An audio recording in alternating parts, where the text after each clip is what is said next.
यदि आप कोई बिजनेस स्टार्ट कर रहे हो तो आप अभी रुक जाओ, क्योंकि ये वीडियो आप पूरा देखने के बाद आपको इस बिजनेस के बारे में सोचना चाहिए कि अपने को बिजनेस किस टाइप का करना चाहिए, या फिर अपने को बिजनेस करना भी चाहिए या नहीं।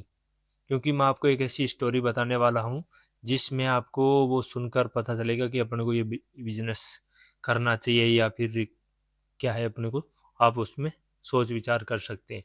तो सबसे पहले तो अपने को बिजनेस किन लोगों को करना चाहिए, तो सबसे पहले अपन बात करते हैं। देखो, बिजनेस उन लोगों को करना चाहिए जिसमें उनको नॉलेज हो।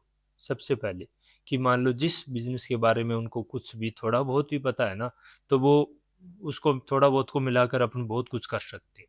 लेकिन कुछ भी नहीं पता है ना, तो वो नहीं कर सकता। अब मान लो कोई आम बात थी, आम आदमी है, वो अपना हॉस्पिटल थोड़ी खोल सकता है, डॉक्टरी थोड़ी कर सकता है, नहीं कर सकता ना।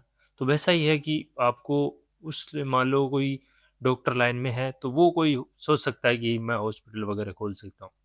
तो आपको भी ऐसा इस देखना है कि अपन को बिजनेस किस प्रकार का करना है।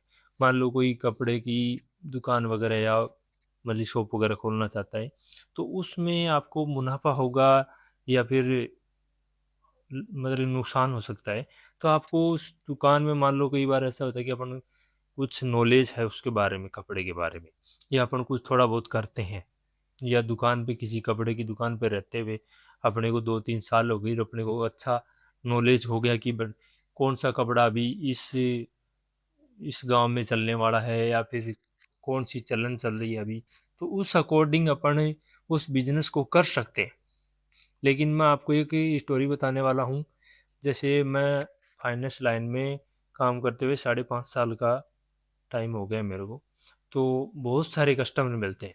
तो ऐसी बहुत सारी स्टोरी हैं, लेकिन ये स्टोरी एकदम से रियल है, तो ये मैं खास है कुछ इसलिए मैं बताना चाह रहा हूँ। तो हुआ क्या था कि जैसे हमने विजिट के लिए अपन गए थे लोन के लिए, तो उस कस्टमर ने मतलब हमारे को बताया कि मैं कैसे लोन ट्रैक में फंसा और कैसे मैं इस नुकसान में सबसे ज़्यादा, मतलब कि नुकसान होता ही गया उसका। मुनाफा तो सोचा ही नहीं कि भी मुनाफा हो भी जाएगा, क्योंकि वो पहले तो घर पे था और पिताजी लोग वगैरह, अच्छी बैकग्राउंड था उसका, फैमिली बैकग्राउंड अच्छा था। इस वजह से वो कोई जॉब वगैरह तो देखी नहीं और सोचा कि बिजनेस कर लेते हैं। तो अपने कोई नॉलेज वगैरह था नहीं कपड़े का, और उसने कपड़े की मतलब शोरूम वगैरह टाइप में ओपन कर लिया। अब ओपन करने के बाद में उसने गलती क्या करी कि जो उनके पास वो जो कैपिटल थी, मान लो जो पैसा था, वो पूरा का पूरा दुकान में ऐसा का ऐसा लगा दिया, और 3-4 स्टाफ रख लिए, और मतलब कि हद से ज़्यादा खर्चे होने लगे उसमें। तो उस खर्चों की वजह से वो सबसे ज़्यादा नुकसान में गया, कि क्योंकि वो दुकान, ये तो है नहीं कि आपको ओपन करते ही आपको मुनाफा देना शुरू कर देगी। तो आपको उसमें टाइम देना पड़ता है, 1-2 साल तक, और आपको खुद को मेहनत करनी पड़ती है। लेकिन वो खुद ना करके और स्टाफ वगैरह रख लिया, जैसे दूसरे मॉल वगैरह में या शोरूम वगैरह में रखते हैं स्टाफ, वैसे उसने भी काउंटर पे अलग बिठा दिया, मतलब कि कपड़े दिखाने वाले अलग बिठा दिया, मतलब कि सारे अलग अलग डिपार्टमेंट में, मतलब कि अलग अलग पार्ट में बांट दिया स्टाफ को, और वो वर्किंग में लगा दिया। अब ऐसे करके वो 1-1.5 साल तक तो चलता रहा कि हो जाएगा हो जाएगा हो जाएगा, लेकिन कुछ ऐसा हुआ नहीं।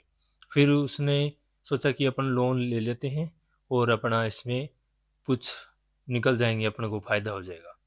फिर उसने लोन लिया। लोन लेने के बाद में फिर वही कंडीशन थी, क्योंकि वो शोरूम वगैरह ऐसा ओपन कर दिया क्योंकि उसमें रेट हाई थी, और रूरल और मिडिल क्लास के लोग इतने कपड़े महंगे अफोर्ड नहीं कर सकते। तो वो क्या है कि रूरल मिडिल क्लास, मतलब यहाँ गांव में कौन लेता है इतने भारी कपड़ा, कोई नहीं लेता, नॉर्मल ले लेते हैं। तो उसमें उस वजह से उसको नुकसान बहुत ज़्यादा हुआ, और वो एक टाइम ऐसा आया कि वो 3-4 लोन ले लिए और उसमें एक भी किस्त नहीं चुका पा रहा था वो। लेकिन ऐसा उसने सोचा तक नहीं था कि मेरे साथ ये भी हो जाएगा।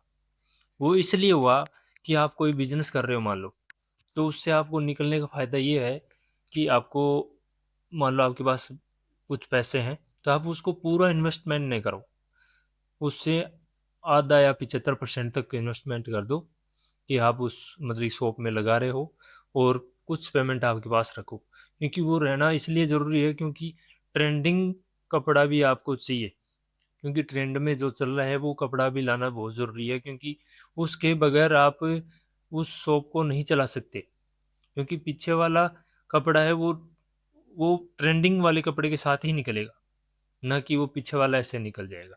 तो ऐसे बहुत सारे नुकसान होते हैं और ऐसे बहुत सारे बिजनेस फेल होते हैं। कपड़े के बिजनेस फेल इसलिए होते हैं क्योंकि वो उनको थोड़ा बहुत भी नॉलेज नहीं होता है, और वो बिल्कुल अपना खोल के बैठ जाते हैं कि अपने पास मुनाफा होगा दूसरे की सुनकर, कि अपने वो इतना कमा रहा है और वो इतना कमा रहा है, हम भी इतना कमा ही लेंगे। नहीं, ऐसा बिल्कुल भी नहीं है कि अपन वो कमा रहा है तो अपन कमा ही लेंगे।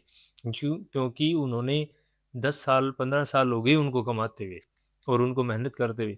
अब उनको ये पूछो कि आपने आपकी कमाई कब से शुरू हुई, लेकिन अपन ये नहीं पूछते।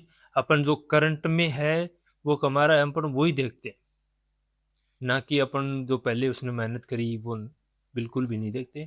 तो इससे कोई बिजनेस यदि स्टार्ट कर रहे हो तो आपको सबसे पहले आपको कुछ से उस बिजनेस के बारे में इंफॉर्मेशन ज़रूर होनी चाहिए, या फिर उसके बारे में नॉलेज बिल्कुल थोड़ा बहुत तो होना ही चाहिए आपको, 40-50% तो होना चाहिए।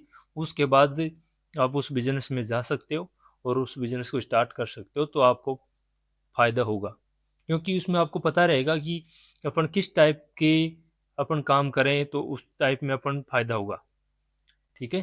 तो यही मेरा था एक छोटा सा वीडियो, तो मैं समझाने की पूरी कोशिश करी है कि आपको समझ में आ जाए। तो धन्यवाद, मिलते हैं अगले वीडियो में।